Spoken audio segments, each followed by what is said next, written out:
Hello everyone. चलिए एक और इम्पोर्टेंट थीम के बारे में बात करते हैं। आज की थीम रहेगी अग्निपथ स्कीम। बहुत इंपॉर्टेंट थीम है और ये थीम नंबर 27 है सीएपीएफ 2023 के लिए। It is very important because 14 जून 2022 को ये पहली बार अनाउंस की गई थी। अब इसको इस 14 जून 2023 को इसको 1 साल हो जाएगा। तो 1 साल होने के बाद यूपीएससी उस पर क्वेश्चन जरूर पूछता है, लगभग 1 या 2 साल बाद, क्योंकि इसके इफेक्ट पूछेगा यूपीएससी। क्या इसके इफेक्ट रहे हैं, ठीक है, क्या ये सक्सेसफुल है, अभी तक रिक्रूटमेंट हुई है, नहीं हुई है, नहीं हुई है तो क्या रीज़न है, क्या यूथ इससे खुश है, क्या अग्निपथ स्कीम के क्या इसके ऑब्जेक्टिव थे, क्या इसके एम्स हैं, ये सभी चीज़ों पे आप बात कर सकते हो। दूसरा, इसमें आपको ये चीज़ सोचने की ज़रूरत है, बहुत इंपॉर्टेंट है, क्या अभी तक ये किसी यूपीएससी एग्ज़ाम में पूछा है? बिल्कुल पूछा है। CSF-LDC जो है आपका पैरेलल एग्ज़ाम है CAPF AC की तरह। CSF-LDC में आप देखोगे 2 बार ये क्वेश्चन पूछा जा चुका है। डायरेक्टली इस पे नहीं था, जैसे 2022 के अंदर ये क्वेश्चन था, should service in the armed forces be made compulsory for the youth for a specific period. और दूसरा क्वेश्चन है drafting in security forces for at least, यहाँ पे पीरियड मेंशन है 3 साल का, should be made mandatory for the Indian youth. यहाँ पे मैंडेटरी कीवर्ड है और यहाँ पे कंपल्सरी, यहाँ पे स्पेसिफिक टाइम पीरियड है और यहाँ पे 3 ईयर्स, क्योंकि 2018 में आप देखोगे आर्मी ने कहा था कि हम 3 साल के लिए लेना चाहते हैं, लेकिन गवर्नमेंट ने बोला नहीं 4 साल के लिए लो।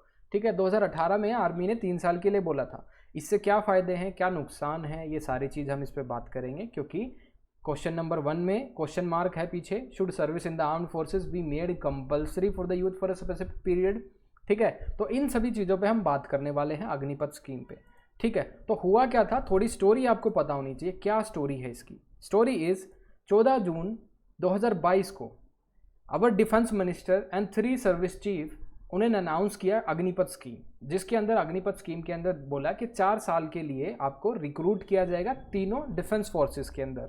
ठीक है, एक रिक्रूटमेंट मॉडल है यूथ के लिए। अब इसमें देखा, ये जब अनाउंस हुआ उसके बाद सोशल मीडिया में बहुत ज़्यादा इसको लेके अफवाहें, बहुत ज़्यादा रूमर्स थे। किस तरह के रूमर्स कि इसके बाद जो यूथ है 4 साल के बाद उसको जॉब नहीं मिलेगी, जॉब मार्केट में कैसे उसको काम मिलेगा, फिर वो भटकता रहेगा ऐसे ऐसे। तो इस तरह के सभी तरह के एप्रीहेंशन थे लोगों के दिमाग में। तो सोशल मीडिया से इन्फ्लुएंस होकर राइट्स भी हुए। कहाँ पे? बिहार में, पंजाब के अंदर प्रोटेस्ट हुआ। बिहार के अंदर आप देख रहे थे ट्रेन जल रही थी, पब्लिक प्लस प्राइवेट प्रॉपर्टी दोनों को डैमेज हो रहा था। उसके साथ ही आप देखोगे रेडिकल ओपिनियन बहुत ज़्यादा किस पे थे? सोशल मीडिया पे, ट्विटर पे, यूट्यूब पे, और उसके साथ ही आप देखोगे फेसबुक पे। सभी जगह आपको देखना होगा कि जितने भी बुद्धिजीव हैं वो अपने रेडिकल ओपिनियन इसमें दे रहे थे। ठीक है, तो ये सारी चीज़ आपको देखनी पड़ेगी कि effect of social media on national security. तो जब भी इस तरह का क्वेश्चन आया, जैसे मास मीडिया नेशनल सिक्योरिटी आपका IBACIO के अंदर आया है। दूसरा टॉपिक आपका जो आया है वो है सोशल मीडिया एंड इस एसोसिएटेड रिस्क, ये आपके यूपीएससी सिविल सर्विस एग्जाम में पूछा है ऐसे टॉपिक के अंदर। तो उसके साथ आप देखोगे ऐसा ही क्वेश्चन कभी इन फ्यूचर आ जाए तो आप लिख सकते हो अग्निपथ को लेके। बहुत ही ज़्यादा सोशल मीडिया के अंदर मिस इन्फॉर्मेशन थी, फेक न्यूज़ थी, ये सारी चीज़ें आप मेंशन कर सकते हो अगर आपका क्वेश्चन सोशल मीडिया से रिलेटेड है। दूसरी चीज़ जो आपको देखनी है, अब अग्निपथ स्कीम के बारे में हमें बात करना बहुत ज़रूरी है। क्या ये स्कीम नेशनल इंटरेस्ट के लिए इंपॉर्टेंट है, ये आपको देखना होगा। क्या ये नेशनल इंटरेस्ट को फुलफिल करती है? अगर इसमें हम देखें, 2 चीज़ें आपको देखनी पड़ेगी, बहुत इंपॉर्टेंट है दोनों। पहला, जैसे हमने देखा, एक होता है डिफेंस पेंशन, दूसरा होता है capital outlay. Capital outlay, defence pension में जो आपको पता है आफ्टर रिटायरमेंट जो सोल्जर्स को और ऑफिसर्स को क्या मिलती है? पेंशन मिलती है। और कैपिटल आउटले का मतलब है जो भी पैसा आप किस पे खर्च कर रहे हो? डिफेंस मॉडर्नाइजेशन पे, टैंक्स ले रहे हो, मिसाइल्स ले रहे हो, कुछ भी ले रहे हो। ठीक है, अब आप देखो कैपिटल आउटले में कितना पैसा हम खर्च करते हैं। अभी 2020 और 21 की जो रिपोर्ट है वो मैं आपको बताऊंगा। 2020-21 में रिपोर्ट ये है 1,34,300 कुछ जो करोड़ रुपए हैं वो हम किस पे खर्च करते हैं? डिफेंस मॉडर्नाइजेशन पे। At the same time defence pension पे कितना अमाउंट हम खर्च करते हैं? 1,28,000 करोड़, ये हम किस पे खर्च करते हैं? डिफेंस पेंशन पे। तो थोड़ा ही मिनिस्कल अमाउंट है इसके बीच में, 6,000 करोड़ का डिफरेंस है पेंशन और डिफेंस मॉडर्नाइजेशन पे। तो इसमें हमने देखा कि गवर्नमेंट ने सोचा, क्योंकि गवर्नमेंट ने 2014 के अंदर क्या लॉन्च किया था? 1 रैंक 1 पेंशन, OROP को लॉन्च किया था। उससे क्या हुआ? एकदम से डिफेंस पेंशन पे बहुत ज़्यादा पैसा खर्च करना शुरू हो गया। उसको लगा फिर मॉडर्नाइजेशन के लिए तो पैसा बचेगा नहीं, तो इन्होंने सर्विस जो है वो कट डाउन कर दी, 4 साल के लिए कर दी। सिर्फ 25% को ही किस में रखा जाएगा, परमानेंट कमीशन के लिए, बाकी को 4 साल के बाद उसको निकाल दिया जाएगा। ठीक है, दिस इज़ द थिंग। उसके बाद देखो और क्या फ़ायदा हो सकता है अग्निपथ स्कीम से। एक तो ये हो गया कि इसमें आप पैसा बचा सकते हैं बहुत सारा, आप मॉडर्नाइजेशन पे खर्च कर सकते हैं। दूसरा, एवरेज एज है जो आर्मी की, अवर डिफेंस चीफ उन्होंने भी बोला था कि एवरेज एज है जो आर्मी की वो 32 साल से इंक्रीज होके 26 साल हो सकती है अगर हम इस मॉडल को इम्प्लीमेंट करेंगे तो इंडिया की जो फोर्स रहेगी वो ऑलवेज बैटल रेडी और यंगर फोर्स रहेगी कंपैरेटिवली आज के टाइम में। जो इंडियन आर्मी की जो एवरेज फोर्स एज है 32 साल है, लेकिन इस मॉडल को इम्प्लीमेंट करने के बाद 26 साल हो जाएगी। अब और बेनिफिट क्या हो सकते हैं इसके? दूसरा आपको ये बेनिफिट देखना है, जैसे बेनिफिट देखने से पहले ये चीज़ आपको समझनी है क्या क्या एप्रीहेंशन थे लोगों के दिमाग में। एप्रीहेंशंस क्या क्या थे अग्निपथ स्कीम को लेके?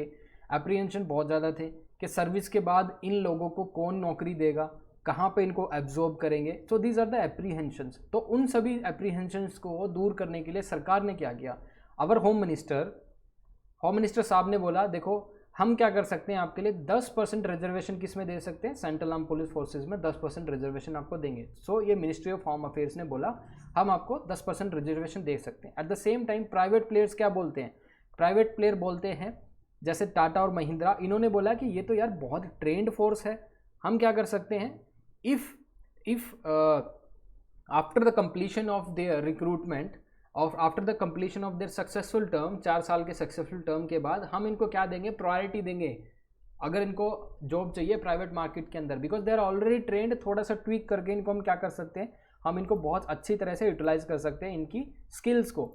दूसरी चीज़ जो देखी मिनिस्टर ऑफ एजुकेशन ने बोला कि जो इनके ड्यूरेशन देखो 4 साल का इनका टर्म है, 4 साल में जो भी ये कोर्स करेंगे, ठीक है, जिस तरह का कोर्स ये कर रहे हैं, बहुत सारे मॉड्यूल्स होते हैं आर्मी के अंडर, तो उस मॉड्यूल के ऊपर बेस्ड हम इनको 3 साल का क्या देंगे, एक डिग्री देंगे, 3 साल की डिग्री इनको दे देंगे। तो यार सपोज करो 17.5 से 21 साल तक, आपको पता है 17.5 से 21 साल तक इसमें एंट्री है। ठीक है, सपोज करो कोई 19 साल का सोल्जर इसमें सिलेक्ट होता है और 23 साल तक उसकी सर्विस है। 23 साल में जब वो रिटायर होगा तो उसके पास क्या चीज़ होंगी, एक तो उसके पास मंथली सैलरी जो जा रही होगी वो उसकी सेविंग होगी, प्लस 11.7 लाख रुपीज़ उसके हाथ में होगा, प्लस 3 साल की डिग्री होगी, प्लस एक अच्छा रिज्यूमे होगा। ठीक है, ये सारी चीज़ें उसके पास होंगी।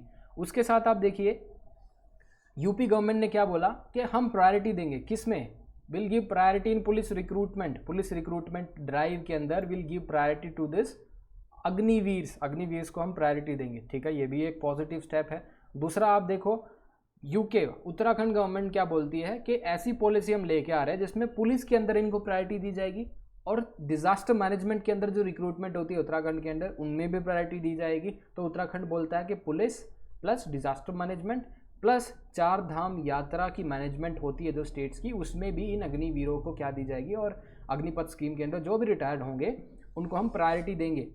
ठीक है, उसके साथ देखो, इसके साथ ये देखो, इससे एक प्रॉब्लम सोल्व हो सकती है कि जॉबलेसनेस वाली जो प्रॉब्लम है वो सोल्व हो सकती है कि काफ़ी लोग इस वर्कफोर्स को एब्जॉर्ब करने के लिए तैयार हैं, प्राइवेट प्लेयर्स भी, स्टेट गवर्नमेंट्स भी, मिनिस्ट्री ऑफ होम अफेयर्स भी, और भी चीज़ें देखोगे आने वाले टाइम पे आएंगी। ठीक है, सो अग्निवीर्स को, अगर कोई अग्निवीर एंटरप्रेन्योरशिप की तरफ जाना चाहता है क्योंकि उसके पास कुछ तो पैसा होगा, 11.7 लाख, 11 लाख या नियरली 12 लाख रुपए लेके अगर वो खुद का बिजनेस कुछ शुरू करना चाहता है तो गवर्नमेंट बोल रही है कि इनको प्रायोरिटी दी जाएगी। किसके अंडर, बैंक्स में। अगर ये लोन लेना चाहते हैं, कोई बिजनेस स्टार्ट करना चाहते हैं तो प्रायोरिटी सेक्टर लेंडिंग के अंदर इनको प्रायोरिटी दी जाएगी अगर ये चाहते हैं तो। ठीक है, ये भी इसके अंदर है। ठीक है, इससे भी बहुत ज़्यादा पॉजिटिव होगा। अब इसके अंदर हम देखते हैं टर्म्स ऑफ सर्विस क्या है अग्निवीर की। ये इतने ज़्यादा मैं इसको डिस्कस नहीं करूँगा क्योंकि बहुत ज़्यादा इंपॉर्टेंट नहीं है टर्म्स डिस्कस करना, आपको इसमें इशू डिस्कस करना अग्निपथ स्कीम को लेके, वो सभी अभी तक हम डिस्कस कर चुके हैं। अब एम क्या हो सकता है इसका, अग्निवीर स्कीम का आपको पता है, अग्निपथ स्कीम का यही एम है कि टेक्नो सेवी यूथ बनाना है फ्यूचर वर्कफोर्स के लिए, क्योंकि आपको पता है आने वाले टाइम में जो वॉर है वो पूरा उसकी परिभाषा डेफिनेशन चेंज होती जा रही है, साइबर वॉर की तरफ ज़्यादा मूव कर रहे हैं। ठीक है, रोबोटिक्स, आर्टिफिशियल इंटेलिजेंस, इस तरह की चीज़ें ज़्यादा आ रही हैं। और दूसरा एम है सैलरी और पेंशन पे ज़्यादा खर्च ना करके हम डिफेंस मॉडर्नाइजेशन पे या फिर कैपिटल आउटले पे हम ज़्यादा खर्च कर सकते हैं। तीसरा, it will ensure nation building through disciplined youth. आपको पता है 4 साल के बाद जो जितना रगड़ा खा के वो सोल्जर बाहर आएगा वो डिसिप्लिन तो होगा, नो डाउट, स्किल्स होंगी, एक डायरेक्शन होगी, एनर्जी चैनलाइज्ड होगी, सारी चीज़ उसके पास होगी। उसके तो पॉजिटिव क्या हो सकते हैं अग्निपथ स्कीम के? सर्विस के अंदर आप देखोगे यंगर फोर्स होगी। मैंने आपको बोला, आर्मी चीफ ने बोला कि 26 साल इंडिया की जो है, इंडियन फोर्सेस की जो एवरेज एज है 26 साल होगी।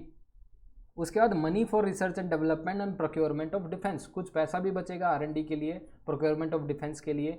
दूसरा, इकॉनमी, जैसे बहुत सारा जो पैसा है सैलरी और पेंशन पे खर्च होता है, वो उससे हम क्या कर सकते हैं, उसको कम करके हम रेवेन्यू डेफिसिट को जो है कम कर सकते हैं। उसके बाद स्किल्ड वर्कफोर्स होगी, एम्प्लॉयमेंट इंक्रीज हो सकेगी, सोसाइटी पे क्या फर्क पड़ेगा, नेशन बिल्डिंग हो सकेगी through disciplined youth, crime rate कम हो सकेगा यार ऑटोमेटिकली। अगर यूथ डिसिप्लिन्ड है तो क्राइम रेट कम हो जाएगा। क्रिटिसिज्म क्या हो सकता है इसका? अभी तक ये स्कीम इंडिया के अंदर तो नहीं थी, क्या इसके फ़ायदे नुकसान होंगे ये तो हम बता सकते हैं 4 साल के बाद, जब सक्सेसफुल एक बैच निकलेगा 4 साल के बाद, क्योंकि 4 साल के बाद उसको देखेंगे क्या सच में कुछ जॉब मिल रही है, जो गवर्नमेंट ने प्रॉमिस किया था क्या वो प्रॉमिस फुलफिल हो रहे हैं नहीं हो रहे, 4 साल के बाद ही पता चलेगा, इतने कुछ नहीं पता चलेगा। Now will it dilute professionalism of और मिलिट्री इथोस? ये भी एक बहुत बड़ा आर्ग्यूमेंट है, क्योंकि आपको नेशन की सिक्योरिटी के लिए पैसे तो कभी नहीं देखने चाहिए, ठीक है, that should not be your idea. So will it impact the professionalism और military ethos? This is again a question mark. Risk hours, looking for second career, किसको पता कि सेकंड करियर अपॉर्चुनिटीज को मिलेगी या नहीं मिलेगी, this is also an issue.